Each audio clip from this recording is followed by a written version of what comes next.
एक successful trader बनने के लिए आपको बहुत ज्यादा बड़ी कैपिटल नहीं चाहिए, आपको बहुत ज्यादा बेटर स्ट्रेटजी नहीं चाहिए, बल्कि आपको एक अच्छा रिस्क रिवॉर्ड चाहिए। Welcome to day 17 of learn trading in shorts, जिसमें आज हम बात करने वाले हैं रिस्क रिवॉर्ड रेशियो के बारे में, जो कि पार्ट है रिस्क मैनेजमेंट का। रिस्क रिवॉर्ड का सिंपल मतलब होता है कि आप कितना पैसा कमाने के लिए कितना रिस्क लेने के लिए रेडी हैं। मतलब मान लो अगर आप 100 रुपए कमाने के लिए 100 रुपए का ही रिस्क ले रहे हैं, तो 100 डिवाइडेड बाय 100 यानी 1:1 का यहाँ पर आपका रिस्क रिवॉर्ड होगा। अगर मान लीजिए आप 100 रुपए का रिस्क ले रहे हैं 200 रुपए कमाने के लिए, मतलब 100 डिवाइडेड बाय 200, इसका मतलब आपका रिस्क रिवॉर्ड 1:2 का होगा। सिमिलरली अगर आप 300 रुपए कमाने के लिए 100 रुपए का रिस्क ले रहे हैं, तो आपका रिस्क रिवॉर्ड 1:3 का होगा। अब इसका फायदा क्या है वो समझते हैं। अगर मान लो आप 1:1 के ट्रेड्स लेते हैं, तो ऐसे में अगर आपने 10 ट्रेड लिए जिसमें से 5 ट्रेड में आपको प्रॉफिट हुआ और 5 ट्रेड में आपको लॉस हुआ, तो इसके बाद आप ब्रेक इवन में होंगे, क्योंकि 5 ट्रेड में अगर 100 रुपए का आपका स्टॉप लॉस है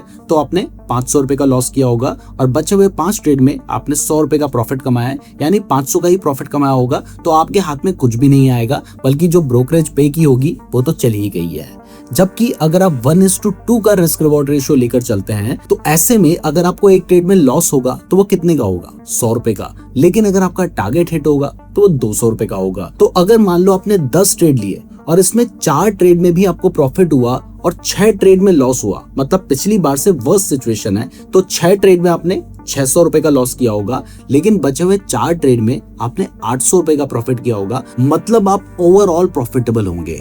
और अगर मान लो आप 1:3 के रिस्क रिवॉर्ड रेशियो वाले ट्रेड लेते हैं, तो फिर तो आप 30% टाइम भी अगर सही होंगे, मतलब 10 में से 3 ही ट्रेड में आपको टारगेट हिट हो रहे हैं, 60 ट्रेड में आपके स्टॉप लॉस हिट हो रहे हैं, उसके बाद भी आप प्रॉफिटेबल हो सकते हैं। यानी जो सारा खेल है वो रिस्क रिवॉर्ड रेशियो का है। अब आप बोल रहे होंगे कि अगर ऐसी बात है तो फिर तो मैं 1:3 के ही ट्रेड लूंगा, लेकिन देखिए ऐसा नहीं है। ये आपकी स्ट्रेटजी पे भी डिपेंड करता है। आपको उस टाइप के ट्रेड्स मिलने भी चाहिए, क्योंकि 1:1 वाले ट्रेड्स आपको बहुत सारे मिल जाएंगे, लेकिन 1:2 वाले और 1:3 वाले जो ट्रेड्स होते हैं वो कम मिलते हैं। बट हमारे कहने का मतलब यह है कि जब आप ट्रेडिंग कर रहे हैं तो आपने हमेशा रिस्क रिवॉर्ड का ध्यान रखना है, और कम से कम मेरे अकॉर्डिंग आपको ऐसे ही ट्रेड लेने चाहिए जिसमें आपका रिस्क रिवॉर्ड रेशियो 1:2 का हो या उससे ज्यादा हो। बाकी नेक्स्ट शॉर्ट में मैंने पोजीशन साइजिंग के बारे में बताया है, यहाँ पर क्लिक करके आप वो वीडियो देख सकते हैं, और नीरज जोशी को सब्सक्राइब जरूर कर लीजिएगा।